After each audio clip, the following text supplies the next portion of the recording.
when you were in utter despair, would having access to someone like you have helped you?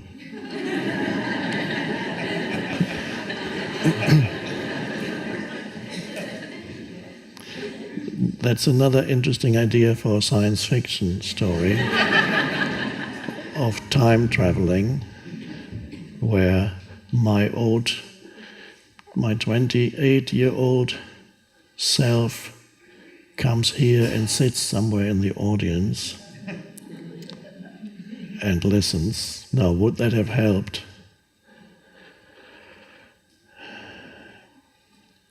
There needs to be a readiness in the person to be helped. Some definitely want to suffer a bit more.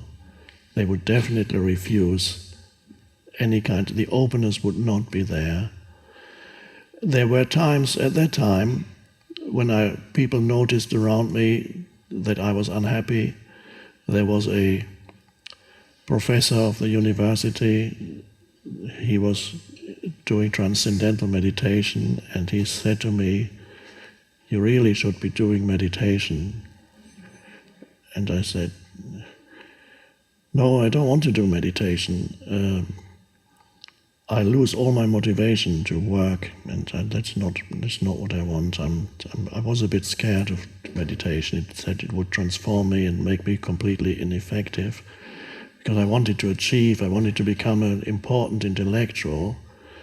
So meditation would have thought might be an obstacle to that. No, I'm not doing this." So I refused. The help could have been, this was a hint of the universe, said, "Why don't you do transcendental meditation? You might be less anxious."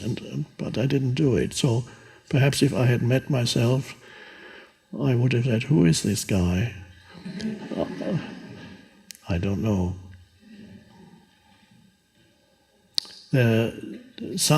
You cannot help everybody, you might have noticed.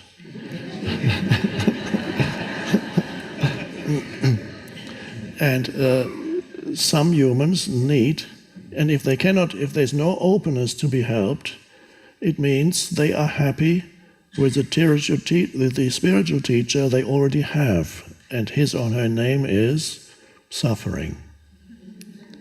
Then they just need to experience that a bit more, because if you show them the possibility of going beyond suffering, or somebody else in a different way shows them the possibility, and somebody else does, and another therapist, and another, or they open a spiritual book, say, "What is this mumbo jumbo?" Not ready to listen, need to suffer a bit more.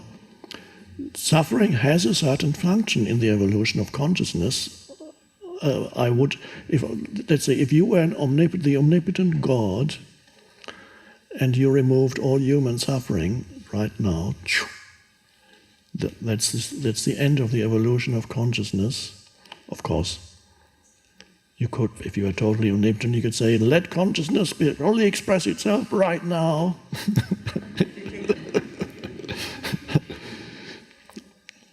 That's not how it works. But it cannot express itself except through this. Suffering is necessary until it no longer is necessary for you. And so it has a function within the totality. You can see it in your own life. I had to go through it up to that point. And there's a lot of collective suffering. There's not only suffering in poor countries. Yes, there is. There is different kinds of suffering everywhere. There's intense suffering in the rich countries. You can probably find more happy people in the poor countries than in the rich countries. So there are just different degrees of suffering. And so, at some point, the individual realizes that suffering that is ultimately self-made, self-produced, and then the shift happens. And then evolution is of a different kind. It is no longer impelled or fueled by suffering. You still evolve, but it's no longer through suffering. And that happens when you encounter a spiritual teaching or a spiritual teacher. That is the moment when that spiritual teacher takes over from suffering. That's the old spiritual teacher. And then you get handed over to the new one. That's a wonderful. That should be celebrated in a person's life. The transition from Mr. and Mrs. Suffering, or the guru called Suffering, Sri Suffering, to an actual teacher.